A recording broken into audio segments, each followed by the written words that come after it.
bear struck me, my air supply was decreasing. Darkness was my enemy and death was my fate. I was trapped in a dark room. I could not see. I had to rely on my eyes to adjust. I blinked a couple of times. I was in a small storage room. I banged on the door countless of times as I heard the key turn and laughter. My banging was futile. I was trapped like a fly in a spider web.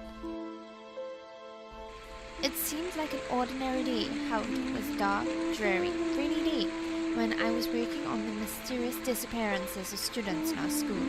Since I've always felt I was going to be the next Sherlock Holmes, I was intrigued about detective stories, which led me to this case. Someone had come to me asking about her friend, but I knew the disappearances could not have been a coincidence, so I took the case upon myself. I was looking for any insight that would give me a clue. However, I had no idea I was going to be the next victim. I was utterly depressed, just like the weather that day, because I got a 0 on my international business exam. Our teacher, Mr. Relic, is the cruelest teacher when our results are atrocious. Most students go missing or are found dead the next day after they get the results, if their mark is below average. I always thought peer pressure got to them, or peer pressure from their parents led them to take their own life, but I took every angle into consideration. Later that afternoon, I was in the library, long after school was over. I was trying to work out what I did wrong in the test, so I knew what to do next time. All the students had already gone home, and my watch read 4:05 p.m.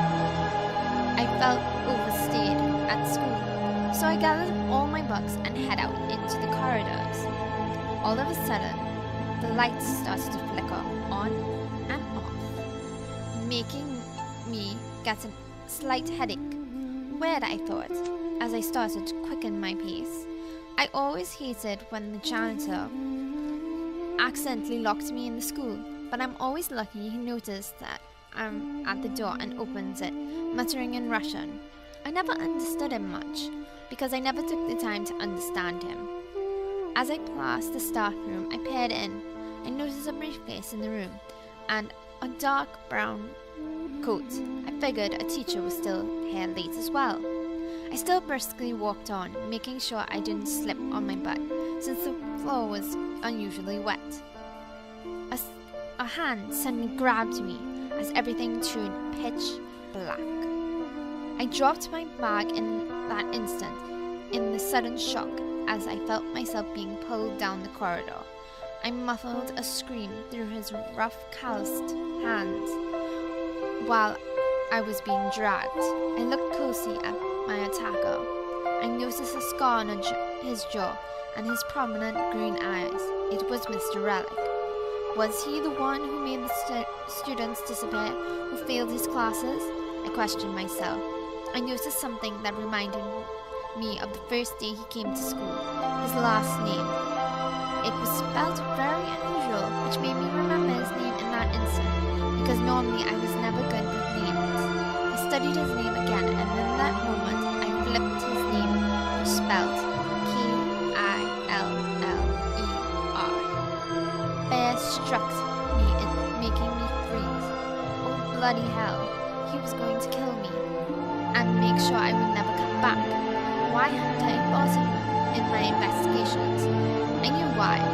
It was because nothing led to him. He made it look like the girls did it themselves, I thought.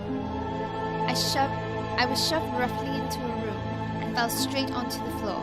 I blinked to adjust my eyes to the darkness and noticed there were several items like a mop, broom, and then it hit me. This was the school's storage room. I could not bear to be in small spaces since I was claustrophobic. The storage room was cramped and constricting to breathe. As the room was not ventilated, I coughed as I tried to breathe, as dust went into my throat. Before anything could register, the door slammed and the key turned. I was locked in with no way out. I banged on the door, making it rattle, as I heard eerie laughter come out of his mouth from the other side. "You'll never get away with this," I screamed, but it came out very shaky and not nearly as confident it would have sounded. You better not give out too much carbon dioxide. You can die quicker with as much oxygen, he crackled. His footsteps echoed softer and softer as he walked away from the door. I did not want to die this way. Time passed, and I felt though I was here forever, but I could not tell. I had nothing to see what time it was. He had managed to take my bag from me that had my phone, and it was too dark to see my watch. I started to feel as though I was going crazy as I felt wetness on my cheek as droplets of sorrow fell from my face. I laughed to myself, thinking how I got into this situation. Then somehow I felt myself humming 1,000 Years by Christina Perry. I finally pulled myself together and started to only take small, shallow baths in between long periods in hoping of keeping me alive until tomorrow by preserving oxygen. I prayed for someone to find me. I was chilly and weak. I did not know how much longer I could survive. My heartbeat was unsteady since I started to hyperventilate. I felt the walls were closing in on me. I was uncertain. I had no hope. I knew I only had a matter of seconds before I passed out. I was scared. My breaths were becoming very shallow. My vision got blurry since I was getting emotional, and it did not help me in the situation. I felt so numb, so very tired. My body could not even move. I tried to stay awake, but my eyes got heavier and heavier until the darkness consumed me. As I took my last and final breath, I heard a gasp and a shuffle of feet.